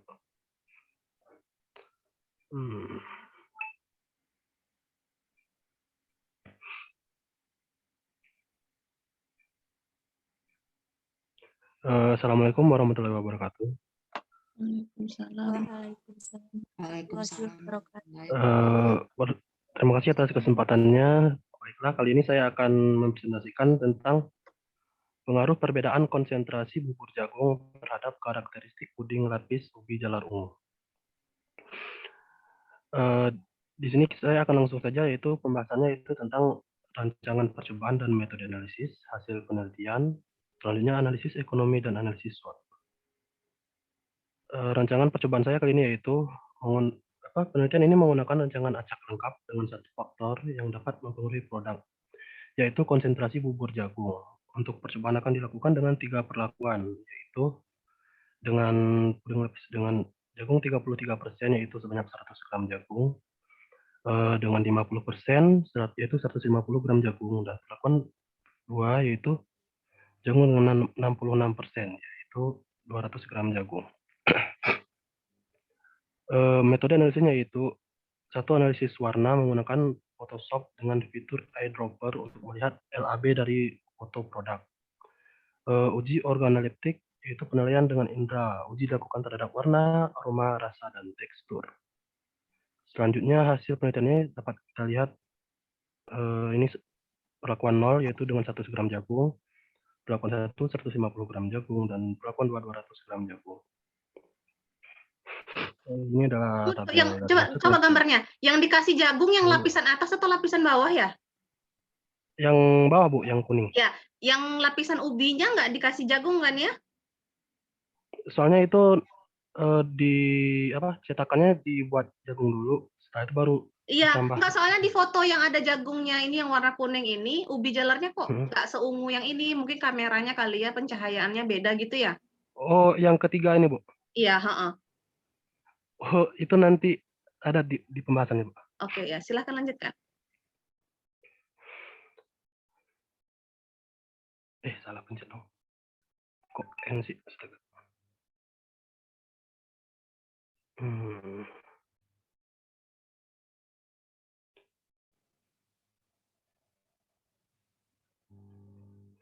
Yaitu pertama tentang warna, dapat kita lihat LAB-nya di tabel berikut. Tingkat kecerahan sampel jagung semakin menurun dengan semakin meningkatnya kadar jagung yang digunakan. Untuk tingkat kecerahan puding ubi pada P0 dan P1 sama karena menggunakan bahan yang sama. Sedangkan pada P2 sedikit lebih terang karena ubi yang digunakan lebih terang dan berwarna coklat tadi seperti yang dilihat pada gambar. Hal ini disebabkan pada waktu pengukusan ukuran ubinya yang terlalu besar sehingga terdapat ubi yang belum terlalu matang sehingga berwarna coklat, belum masak. Tapi pengukusannya bareng gitu. Oke, untuk aroma dapat kita lihat yaitu P0 yaitu khas ubi dan jagung, P1 juga khas ubi dan jagung. Namun pada perlakuan P2 aroma jagung lebih mendominasi. Aroma pada puding timbul dari bahan yang berasal yaitu ubi dan jagung. Semakin meningkatnya kadar ekstrak jagung yang digunakan, aroma dari jagung semakin meningkat dan lebih kuat. Untuk rasa P0 dan P1 masih sama yaitu manis dan khas ubi dan jagungnya itu imbang. Namun pada P2 ya sama lagi, jadi jagung lebih mendominasi. Rasa jagung yang lebih mendominasi dikarenakan ekstrak jagung yang digunakan meningkat. Untuk tekstur seperti yang dapat kita lihat, semuanya padat dan lembut, namun pada perlakuan 2 itu lebih lembek pada bagian jagungnya. Tekstur pada P0 tidak terlalu padat. Tekstur pada seperti gel terbentuk karena adanya reaksi antara molekul agar-agar dan air ketika pemanasan. Hal ini lembek karena konsentrasi jagung lebih meningkat. Untuk analisis ekonomi, di sini saya tidak memberikan perinciannya, yaitu langsung saja modal yang diperlukan yaitu 53.000 untuk membuat 4 cup. Dan saya meletakkan harga jualnya yaitu 20.000 per cupnya sehingga memperoleh keuntungan 27.000. Analisis SWOT-nya yaitu pertama strength, halal, bahan baku mudah didapat, tidak menggunakan pengawet. Untuk weakness-nya pertama tidak tahan lama, banyak pesaing, harganya mahal, itu sih. Yang opportunity-nya atau peluang, produk inovatif, target segala usia dan jenis kelamin. Dan threat atau ancamannya yaitu waktu penjualannya terbatas karena tadi tidak tahan lama. Selera makan selektif dan bervariasi, adanya produk puding dari bahan lain sehingga cukup sulit untuk mulai masuk ke pasaran. Kesimpulannya yaitu, dari penelitian yang telah dilakukan dapat disimpulkan bahwa perbedaan kadar ekstrak jagung pada puding lapis mempengaruhi warna, aroma, rasa, dan tekstur dari puding yang dihasilkan. Sekian presentasi saya tutup. Wabillahi taufiq wal hidayah. Wassalamualaikum warahmatullahi wabarakatuh. Assalamualaikum warahmatullahi wabarakatuh. Terima kasih Gilang. Cek lagi bab 3-nya ya. Gilang nggak ngukur antosianin kan, tapi ada antosianin di situ. Ya. Oke, terus. Iya Bu. Kerapihannya juga. Apa sayang? Oke, selanjutnya siapa tadi? Mau pinjamnya mau pakai ya? Dikasih tahu. Belum dikasih Kasih tahu, Hah? Bu. Setelah Gilang belum ya? Tunggu ya. Tunggu sayangnya. Bingung mamanya. Setelah Gilang, kita lanjutkan ke Yola. Yola, Liven, dan Pandre. Oke, silakan Yola. Baik, Bu.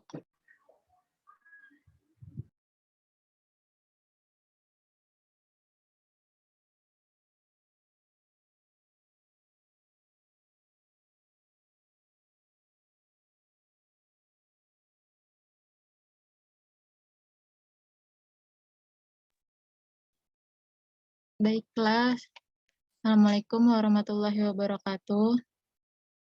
Waalaikumsalam warahmatullahi wabarakatuh. Terima kasih kepada Ibu Rahayu Suseno yang telah memberikan kesempatannya. Di sini saya akan mempresentasikan hasil praktikum saya yang berjudul perbedaan penggunaan susu dalam pembuatan puding susu coklat.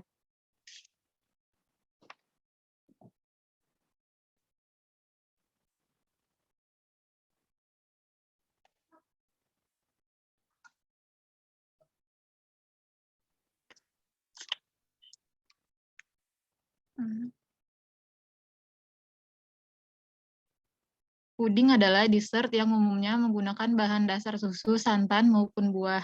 Proses pembuatan puding biasanya menggunakan bahan utama yaitu susu. Susu merupakan emulsi lemak dalam air yang mengandung beberapa senyawa terlarut. Protein dalam susu berfungsi sebagai emulsifier atau zat pengemulsi agar lemak dan air dalam susu tidak mudah terpisah. Di sini saya menggunakan 3 jenis susu, yaitu susu pertama susu fresh milk, kemudian susu low fat, dan susu soya atau susu kedelai. Tujuan penelitian ini yaitu untuk mengetahui tingkat kesukaan dari berbagai puding, untuk mengetahui rasa dari berbagai macam puding dengan penggunaan susu yang berbeda. Manfaat penelitian ini yaitu untuk terwujudnya puding dengan berbagai varian rasa dan terciptanya produk puding dengan berbagai inovasi. Hipotesisnya yaitu penggunaan susu yang berbeda berpengaruh terhadap rasa, warna, aroma, dan tekstur puding. Puding dengan susu fresh milk lebih disukai dibanding puding dengan susu low fat dan susu soya. Analisis SWOT dari produk ini yaitu dari stringnya puding susu coklat memiliki 3 jenis varian puding dengan susu yang berbeda. Kedua, terdapat puding dengan menggunakan susu low fat yang baik untuk kesehatan. Yang ketiga, dapat dimakan semua usia. Weakness-nya yaitu tidak dapat dikonsumsi untuk orang yang memiliki alergi terhadap susu sapi dan yang tidak menyukai susu. Kemudian rasa manis yang kuat menyebabkan rasa enak ketika dimakan terlalu banyak. Opportunities-nya yaitu bahan baku yang mudah didapat dan ditemui, kemudian pembuatan puding yang mudah dan cepat. Traits-nya yaitu harga susu yang mahal, daya simpan produk tidak terlalu lama, dan daya saing dengan produk puding lain. Metode penelitiannya yaitu praktikum ini dilakukan pada tanggal 13 Maret 2020 di rumah saya sendiri. Alat dan bahan yang digunakan yaitu bahannya yaitu agar-agar, bubuk plain, susu fresh milk, susu kedelai, susu low fat, gula, garam, air mineral, coklat, bubuk vanili, dan telur ayam. Tapi di sini saya tidak jadi menggunakan telur ayam dan air mineral. Sedangkan alat yang digunakan dalam penelitian ini adalah cetakan puding, gelas ukur, timbangan, baskom, panci, spatula, dan kompor.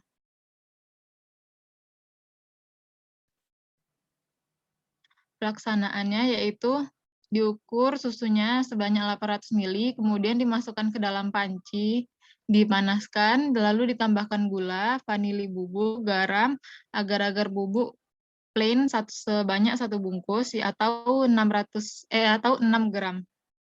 Kemudian dimasukkan setengah adonan tadi ke dalam cetakan. Kemudian setengah adonan tadi ditambahkan coklat bubuk, lalu diaduk hingga tercampur. Setelah adonan yang di dalam cetakan tadi sudah sedikit mengeras, lalu ditambahkan dengan adonan coklat tadi. Di sini saya melakukan pengujian yang pertama yaitu uji mutu hedonik. Dari segi aromanya, susu fresh milk itu timbul aroma susu yang kuat.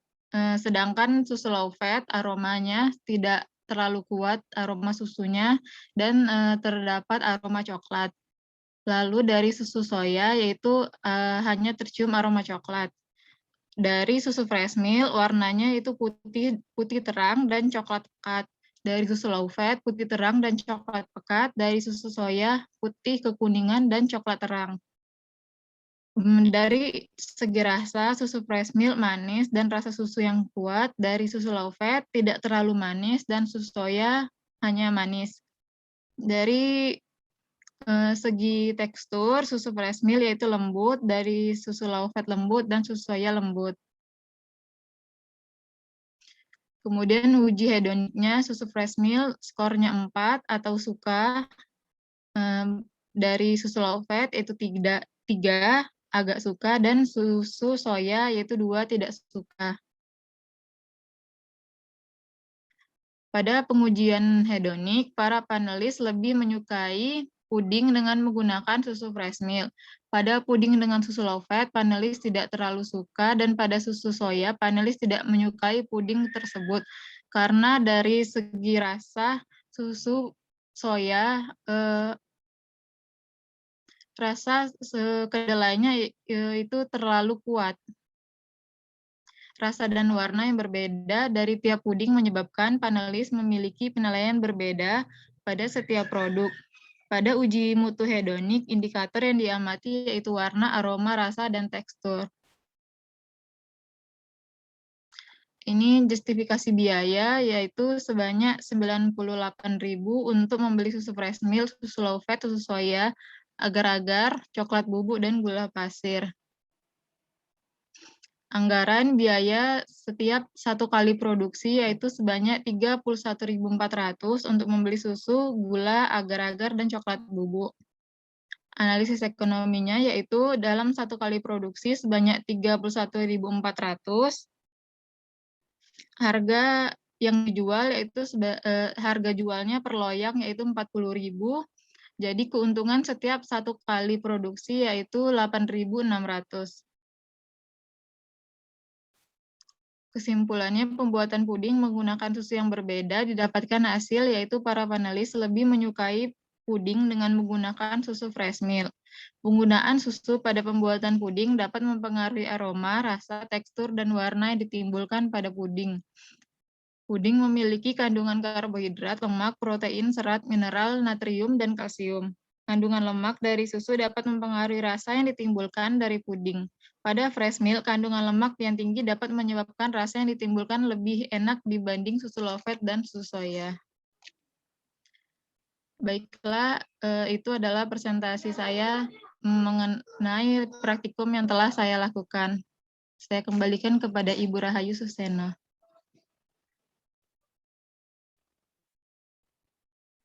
Terima kasih, sambil bersiap untuk selanjutnya. Ya, Yola, jadi yang dituliskan itu yang dikerjakan ya. Kalau tadi nggak pakai telur, jangan ditulis pakai telur, seperti itu. Ya, apa yang kita kerjakan itu yang dilaporkan ya. Lalu kuesionernya tidak tersedia ya di laporannya ya, baik itu di bab 3 ataupun di lampiran ya. Kalau di bab 3 itu biasanya kita buat dalam bentuk tabel, tabel angkanya ya. Lalu kalau di lampirannya kuesioner yang kita berikan kepada panelis. Oke, selanjutnya tadi siapa? Liven, Bu. Oke, silahkan.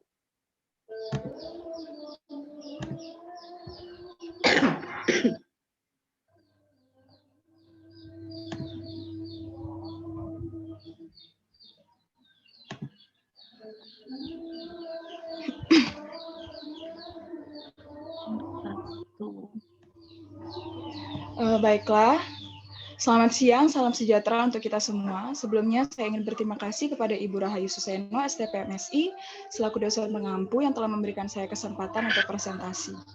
Di sini saya akan mempresentasikan hasil penelitian saya yang berjudul penambahan ekstrak daun keji beling Strobilanthes crispa L. Blume terhadap sifat organoleptik hard candy. Permen merupakan makanan yang cukup diminati di masyarakat. Permen memiliki banyak varian, salah satunya adalah permen keras atau hard candy. Hard candy ini mempunyai tekstur keras dan tampak bening serta mengkilap. Nah, daun keji beling memiliki kandungan alkaloid, saponin, flavonoid, kalium, dan polifenol. Penambahan ekstrak daun keji beling ini ke dalam hard candy diharapkan dapat meningkatkan nilai fungsional produk hard candy sehingga dapat menghasilkan produk pangan yang diterima oleh masyarakat. Tujuan dari penelitian ini untuk mengetahui pengaruh penambahan ekstrak daun keji beling terhadap sifat organoleptik hard candy. Yang kedua, untuk mengetahui konsentrasi yang tepat dalam penambahan ekstrak daun keji beling untuk menghasilkan hard candy dengan sifat organoleptik yang terbaik. Nah, manfaat penelitian ini diharapkan dapat memberikan informasi tentang manfaat daun keji beling dan mendapatkan formulasi terbaik dari penambahan ekstrak daun terhadap pembuatan hard candy. Hipotesis penelitian yang pertama, penambahan ekstrak daun keji beling berpengaruh terhadap sifat organoleptik hard candy. Yang kedua, mendapatkan konsentrasi yang tepat untuk penambahan ekstrak daun keji beling dalam pembuatan hard candy. Lalu analisis SWOT. Yang pertama, kekuatan. Pembuatan hard candy ini cukup mudah dilakukan, rasa yang baru dan berbeda dari produk sejenis yang lain yang ada di pasaran. Pembuatan hard candy tidak menggunakan pemanis buatan, dapat dikonsumsi oleh semua usia dan dapat dijual oleh semua kalangan masyarakat. Selanjutnya, kelemahan. Bahan baku yang cukup sulit didapatkan, produk mudah ditiru, lalu masyarakat banyak yang belum mengetahui produk ini, dan produk ini tidak tahan lama. Selanjutnya, peluang. Permen merupakan produk pangan yang digemari masyarakat dalam segala usia. Permen ini menjadi inovasi baru dalam pengembangan produk olahan daun keji beling. Selanjutnya, harga yang cenderung mudah dijangkau. Lalu ada ancaman. Banyak pesaing yang memiliki inovasi dan varian yang lebih menarik minat konsumen. Banyak pesaing produk sejenis yang lebih besar dan dipercaya oleh masyarakat. Lalu, sifat daya tahan produk ini menjadi perhatian yang untuk ditangani. Selanjutnya, metode penelitian. Alat-alat yang digunakan dalam penelitian ini adalah timbangan, saringan, blender, sendok, cetakan, pengaduk, wadah mangkok, kompor, dan gelas. Sedangkan bahan-bahan yang digunakan adalah air, daun keji beling, gula pasir, dan gula cair. Penelitian ini dilakukan dengan 3 perlakuan penambahan ekstrak daun keji beling. Yang pertama, F0, kontrol tanpa penambahan ekstrak keji beling. F1, penambahan 30% ekstrak keji beling. F2, penambahan 40% ekstrak keji beling. Nah, metode pelaksanaannya dibagi 2 tahap. Yang pertama, pembuatan ekstrak, lalu permen.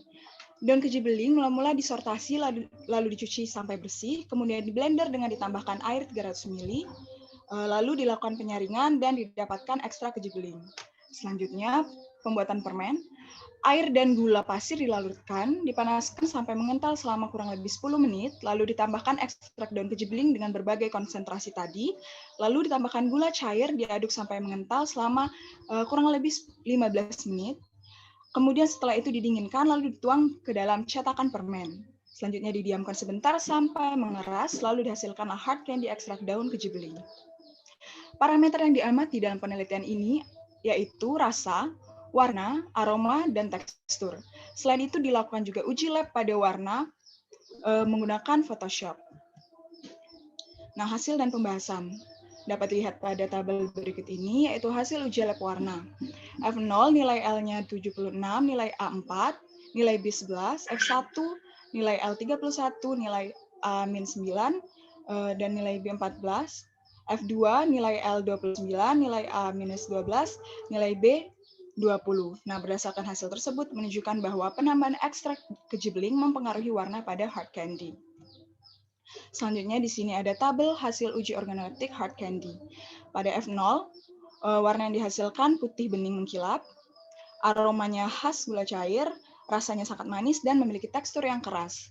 F1 memiliki warna hijau gelap dan mengkilap, aromanya khas daun keji beling, rasanya sangat manis dan memiliki tekstur keras. F2 Warnanya hijau gelap, mengkilap, aromanya khas daun keji beling, rasanya sangat manis, dan memiliki tekstur keras.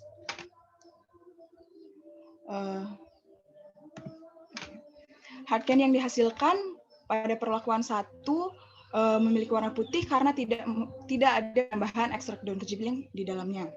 Pada perlakuan F1 dan F2 berwarna hijau gelap. Warna hijau ini dipengaruhi karena penambahan. Ya, Bu. Waktunya habis, segerakan. Oke, Bu.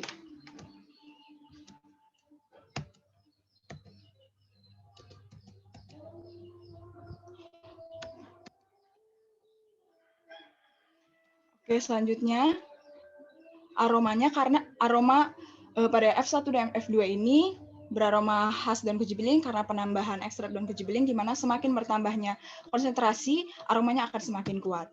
Lalu rasa, ketiganya memiliki rasa yang sangat manis. Lalu tekstur dari F1, F0, dan F2 memiliki tekstur yang keras. Selanjutnya analisis ekonomi. Pembelian bahan dasar ini totalnya yaitu 28.000, biaya peralatannya 44.000, biaya transportasinya 20.000, dan total keseluruhannya adalah 92.000. Harga jual permen ini satu bungkusnya yaitu 12.000. Lalu keuntungan per harinya yaitu Rp28.000, keuntungan per minggu Rp196.000, keuntungan per bulan Rp840.000, dan keuntungan per tahunnya Rp10.220.000.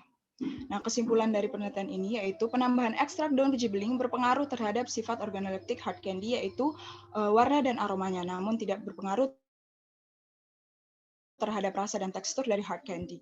Dari ketiga perlakuan ekstrak keji beling, perlakuan yang paling disukai oleh panelis yaitu perlakuan F1, penambahan 30% ekstrak keji beling, dan merupakan perlakuan terbaik dalam segi organoleptiknya. Baiklah, sekian presentasi dari saya. Lebih dan kurangnya saya mohon maaf dan terima kasih. Oke, terima kasih. Enak permennya, Liven. Kayak mana rasa keji beling itu? Keji sekali dia. Kalau ekstraknya sendiri, Bu, maaf Bu, kalau ekstraknya sendiri itu nggak ada rasa, Bu. Nggak Jadi ada pada rasanya? permen itu rasanya rasa gula, nggak ada, Bu. Oh, nggak ada rasa. Jadi rasa gulanya aja, Bu, yang ada. Daunnya itu memang nggak ada rasa ya? Iya, Nggak aromanya. pahit. Oh, aromanya seperti apa? Kayak mint? Enggak, aromanya gimana ya, Bu? Susah untuk Aroma daun, dideskripsikan. maksudnya menyegarkan. Ya, aroma daun banget, Bu. Maksudnya positif atau negatif gitu? Kalau dari yang beberapa panelis yang saya uji, Bu, mereka suka-suka aja, Bu, dengan penambahan. Aja, maksudnya gimana ya? Kayak tadi kan pepaya si Wahyuni, ya kan kalau orang disuruh minum lagi kan mikir kan. Nah, tapi kalau permen kamu kalau orang disuruh makan lagi mau? Mau sepertinya, Bu. Mama saya ya? mau juga nyobainnya terus-menerus Oke, soalnya. ya. Saya baru dengar juga keji beling. Siapa tadi selanjutnya? Oh, satu lagi ya. Kan tadi kadar air kan nggak diuji, terus ada antioksidan lah, kadar abu lah, ngapain dilaporin ya? Nah, ya, Bu, lalu penulisannya yang lain juga tadi ya, banyak yang saya sekali. Jadi ketika kan saya bilang formatnya kayak skripsi ya, hasil langsung bahas. Jadi jangan hasil dulu baru pembahasan dipisah gitu. Saya bingung mengamati hasilnya dengan pembahasannya seperti itu kan. Meng-cross check kembali susah ya. Lalu untuk warna ya, yang lain juga tadi belum ada yang coba color hexa. Saya udah bilang kan untuk deskripsi warna bisa masukin ke color hexa. Ya. Nanti di situ keluar deskripsi warnanya. Ya. Terus Liven juga untuk memfotonya, yang lain juga ya. Treatmentnya sama. Kalau ditaruh di atas piring putih, di atas piring semua. Masih di dalam cawan semua. Ya, jarak kalian memfoto seperti apa cahayanya harus sama. Ya, makanya tadi saya meragukan yang foto Gilang tadi itu juga saya kira karena pengaruh warna juga, tapi memang ubinya agak gelap tadi memang Gilang mengaku. Oke, selanjutnya siapa? Saya, Bu, Andre. Oke, silakan Andre.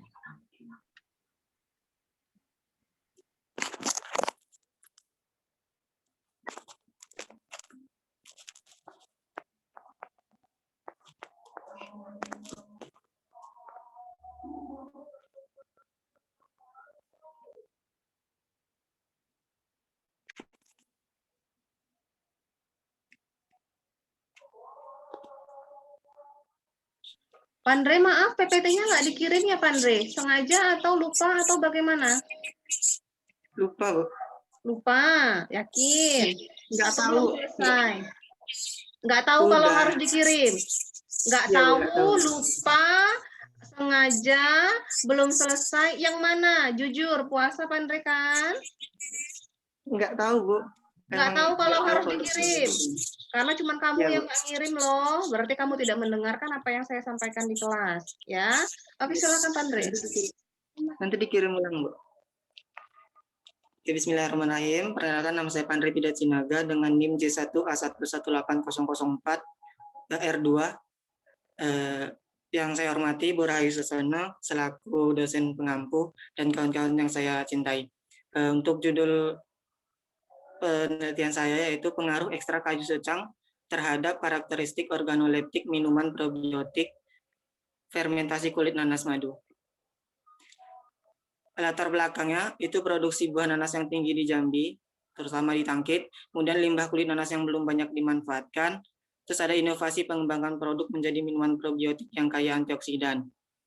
Untuk minuman probiotik itu bisa diolah dengan proses fermentasi, jadi minuman fermentasi.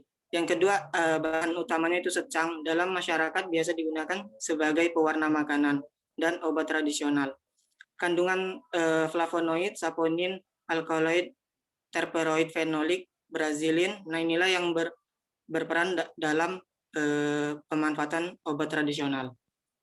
Tujuan dan manfaat penelitian. Yang pertama, mengetahui proses pembuatan minuman probiotik fermentasi kulit nanas dengan penambahan ekstrak kayu secang. Kemudian mengetahui pengaruh penambangan ekstrak kayu secang terhadap organoleptik minuman probiotik. Kemudian itu pemanfaatan optimalisasi nanas di Jambi dan pengurangan limbah kulit nanas di Jambi. Hipotesisnya, yang pertama, ekstrak kayu secang berpengaruh terhadap karakteristik minuman fermentasi kulit nanas. Yang kedua, minuman probiotik kulit nanas dapat diterima di pasar. Analisis SWOT. Strength. Yang pertama, nanas mudah dijumpai dan banyak beredar di pasar. Yang kedua, inovasi pengurangan limbah kulit nanas. Yang ketiga, minuman probiotik baik untuk kesehatan. Weakness, kelemahan, terdapat kandungan alkohol akibat proses fermentasi. Dan akibat proses kandungan alkohol, daya simpan dari produk ini terbilang rendah. Yang ketiga, opportunity, peluang. Produk probiotik dengan inovasi baru dengan khasiat kayu secang. Kayu secang yang belum terlalu booming namun memiliki khasiat yang cukup baik bagi kesehatan dinilai mampu meningkatkan daya saing produk. Yang tiga, sebagai minuman fungsional dan menjaga imunitas tubuh dalam masa pandemi. Untuk trade, produk ini produk homemade atau rumahan, jadi mudah masyarakat tiru. Yang kedua, persaing produk yang sama. Untuk metode penelitian, penelitian ini dilakukan pada bulan Maret hingga April. Alat yang digunakan toples, timbangan, kompor, sendok, panci, saringan, dan gelas ukur. Bahan, air, gula, kulit nanas, dan kayu secang. Itu rancangan penelitian dilakukan dengan pola rancangan acak lengkap. Untuk perlakuan pertama yaitu 0% ekstra kayu secang sebagai kontrol, perlakuan 2% ekstra kayu secang, dan perlakuan ketiga 3% ekstra kayu secang. Pertama, pembuatan ekstra kayu secang. Kayu secang disortasi, kemudian ditimbang 15 gram untuk yang 2% dan 24 gram untuk 3%. Dimasukkan ke dalam panci dan ditambahkan air sebanyak 750 ml. Kemudian direbus selama 20 menit dengan suhu 80 derajat Celcius. Disaring dan disimpan. Selanjutnya proses pembuatan minuman probiotiknya. Nanas dikupas, kulitnya diambil, dicuci dan dibersihkan, terus di blensing selama 5 menit pada suhu 80 derajat Celcius. Dimasukkan ke dalam toples, ditambahkan 200 gram gula, maaf ini ada kesalahan, ditambahkan 500 ml ekstra kayu secang karena ketika perebusan airnya banyak menguap. Kemudian difermentasi selama 48 jam atau 22 hari pada suhu ruang. Setelah difermentasi dapat disaring dan siap disajikan. Untuk rancangan penilaian, ini parameter yang diamati yaitu warna, aroma, dan rasa.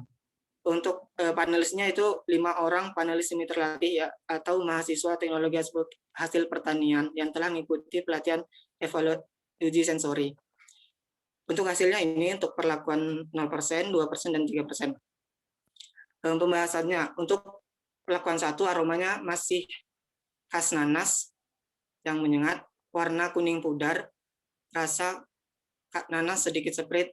Perlakuan kedua, khas nanas sedikit berkurang, warna coklat muda, rasa khas nanas agak seprit. Perlakuan ketiga, khas nanas berkurang, warna coklat tua, dan rasa khas nanas seprit lebih terasa.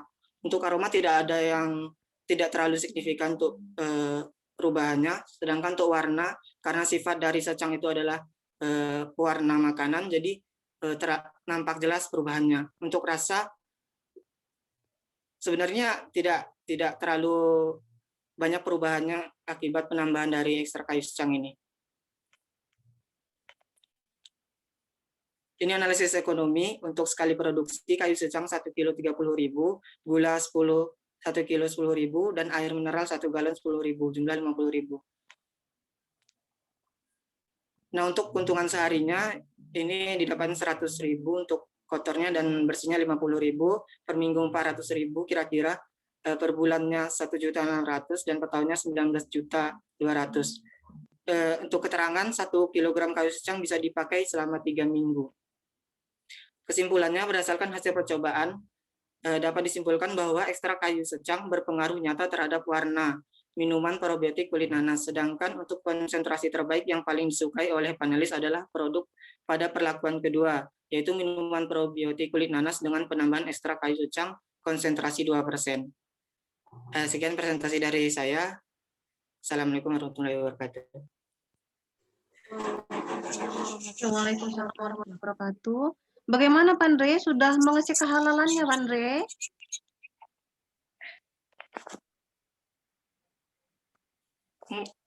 Enggak ada, Bu. Enggak ada dicek ya? Enggak dicek. Iya, mohon konfirmasi ke Ibu Silvi, boleh, atau ke Ibu Lafrinesia. Nilainya saya pending dulu, ya, karena tadi kamu bilang spirit itu adalah soda atau rasa soda ya, seperti rasa alkohol itu. Kamu sendiri nyebut kalau bahan kamu tuh barang menghasilkan alkohol tadi di swabnya, ya. Lantas bagaimana kita konsumsinya, Pandre? Ya, nah kalau dari kadarnya sendiri, selagi tidak lebih dari 0,5% sih tidak masalah. Tapi itu kan kita nggak tahu berapa kadarnya. Nah, kalau dari hadisnya sendiri kan tidak boleh didiamkan, ya. Dia sari buah itu menjadi keras ya, jadi minuman keras itu memang kalau sudah 3 hari. Ya, tapi memang kamu kan masih 2 hari. Cuman kita nggak tahu itu halal atau enggak, saya nggak tahu. Ya, saya nggak berani ngasih nilai kamu karena saya udah bilang cek dulu kehalalan tapi kamu belum ngecek. Ya, jadi nilai laporan kamu masih saya pending, masih nilai PPT sama presentasinya saja yang sudah terekam. Oke, segera hubungi saya ya, kalau sudah konfirmasi nanti saya hubungin Ibu Silvinya. Ya, nanti saya hubungi Ibu Silvi, sekarang juga kamu boleh kapan aja hubungi Ibu Silvi untuk ngecek kehalalannya. Ya. Karena kebetulan Ibu Silvi, kita yang auditor halal itu Ibu Silvi, Bu Laf, Pak Mursalin, ada Ibu Yarnisa, Pak Sahrial, ya, Bu Yarnisa, Ibu Ade juga atau tidak saya kurang tahu, ya. Oke. Ada lagi tadi setelah Pandre? Nggak ada ya? Sudah habis ya? Oke. Ada yang ngerekap nggak tadi kita sudah berapa? Dikit ya. Orang, Bu. Berapa? 10 dah, Bu. 11 ya. Target kita tadi malah 20 ya. Ternyata masih setengahnya ya. Jadi sudah azan, kita hentikan dulu pertemuan kita hari ini ya. Insya Allah kalau kalian bisa ya, saya bisa minggu depan jadwalnya 2 kali pertemuan ya kalau bisa ya. Karena jadwal yang pertama kita sudah booking nih jadwal sekarang ya, kalau ada jadwal yang lain boleh 2 kali ya, biar selesai semua presentasi. Oke, itu saja. Ada yang ingin ditanyakan?